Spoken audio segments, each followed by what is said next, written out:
大家好，我是静静，今天我们来分享一道家常版爽口小泡菜。下面我们先来准备食材：泡椒1包500克，青笋1根，胡萝卜1根，娃娃菜2颗。首先清洗所有食材，胡萝卜去皮洗净，青笋去掉叶子去皮洗净，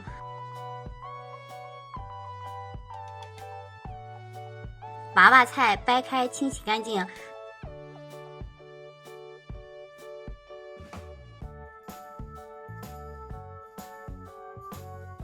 将清洗干净的所有食材放在沥水篮里控干水分，控干水分后开始切。娃娃菜根部切成粗点的条，叶子一切2半就可以了。青笋、胡萝卜都切成筷子粗细的条。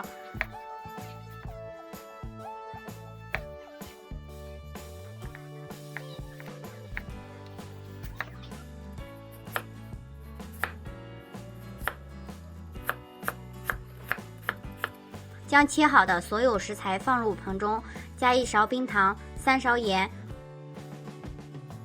500克泡椒、1小碗白醋，搅拌均匀，腌制2个小时。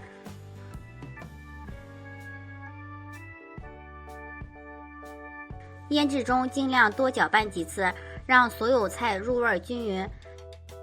将腌好的菜我们装入无水无油的密封罐里。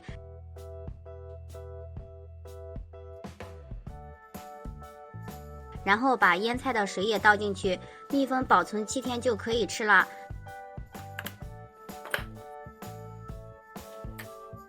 酸辣爽口的小泡菜就做好了，大家一起来试试做吧。